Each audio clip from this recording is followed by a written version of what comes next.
मैं big boss का super hero स्वामी ओम जी और कोरोना मुक्त भारत आदि 51 वैश्विक संस्थाओं का अध्यक्ष व संस्थापक स्वामी ओम जी, आप लोगों को मैं ये बताना चाहता हूँ कि ये कोरोना का बीमारी बढ़ाने के लिए जिस तरह से देशद्रोही अरविंद केजरीवाल ने अभी शराब के ठेके खोल करके उसमें 70% रेट उसको बढ़ा दिया है, उसका दुष्परिणाम ये हो रहा है कि अभी हमारे पास में बहुत सारी महिलाएं आई हैं जो ये कहती हैं कि ये हमारा पति शराब के नशे में हमारा पैसा छीन करके, बच्चों का जो खाने के लिए हम पैसा रखते हैं वो भी छीन करके ले जाता है, वहाँ शराब के लाइन में लग करके वहाँ पर शराब खरीद लेता है, फिर वहाँ से पी करके आता है, हम लोगों को पीटता है।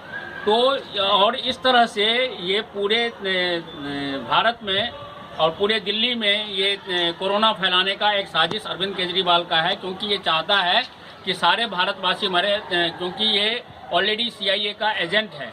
मैं आपको ये बताना चाहता हूँ कि दिल्ली में, अरे भाई तुमको यदि पैसे की ज़रूरत ही है तो दिल्ली में इतने सारे चर्च बने हुए हैं, इतने सारे अनाथालय तुमने बना रखे हैं फॉरेन फंडिंग की वजह से, उन सारे चर्चों को, अनाथालयों को बेचो और बेच करके वो सारा पैसा तुम कोरोना के इलाज में लगाओ। उसके लिए शराब की का रेट या शराब की दुकानें खुलवाने की ज़रूरत नहीं है। और यदि ये जल्दी नहीं किया गया तो मैं पूरे भारत में नक्सली ईसाई मुक्त भारत बनाने की मैं घोषणा करता हूं। न रहेगा बांस न बजेगी बांसुरी। मैं वो हालत कर दूंगा कि ये नक्सली ईसाई इस भारत में रहेंगे ही नहीं, ताकि ये कोरोना का साजिश न फैला सकें। और इस कोरोना को फैलाने में आप ये देखिए कि ईसाई, सोनिया गांधी, प्रियंका वाड्रा, उसका पति ईसाई, ये सारे के सारे नक्सली ईसाई लगे हुए हैं। यहाँ तक कि PM नरेंद्र मोदी जी जो अच्छा काम कर रहे हैं उसकी भी आलोचना करते हैं। हजार रुपया गरीब मजदूरों को दे करके उनको लॉकडाउन तोड़ने के लिए प्रेरित करते हैं।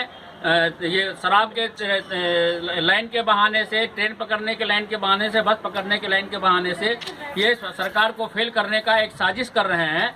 मैं इसके बारे में एक विस्तृत लंबा मैं वीडियो आपको बाद में बना करके फिर से दूंगा और इसके बारे में विस्तृत जानकारी अभी आपको मुकेश जैन जी दे रहे हैं। देखिए, स्वामी जी ने बहुत अच्छा सुझाव दिया है कि जो लोग हमारे पालघर में हमारे साधु संतों को मार रहे हैं, हत्या कर रहे हैं, और सारे की सारी साजिश सोनिया से, वेटिकन से, इन सब जगह से चल रही है साजिश।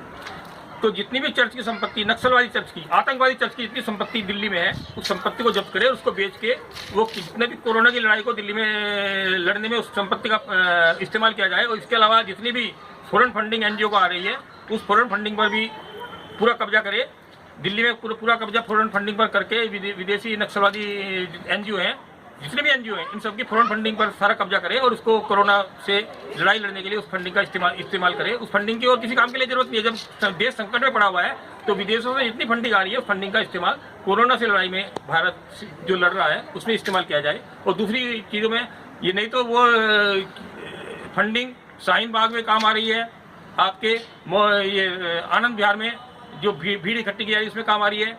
इसके अलावा जो अरब देश हैं उनको भड़काने में उस फंडिंग का इस्तेमाल हो रहा है। उससे उस फंडिंग पर पूरा कब्जा करने से जो देश के खिलाफ ये देशद्रोही नक्सली आतंकवादी, ईसाई आतंकवादी, चर्च का आतंकवादियों का टुकड़े गैंग का जो षड्यंत्र चल रहा है वो षड्यंत्र भी खत्म होएगा।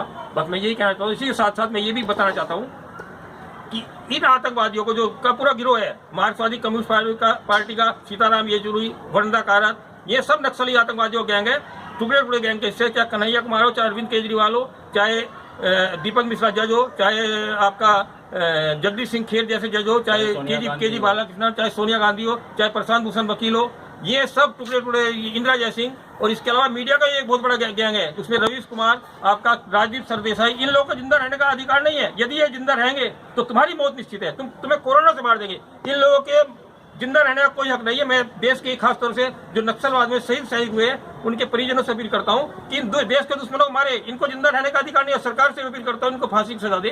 भारत माता की जय।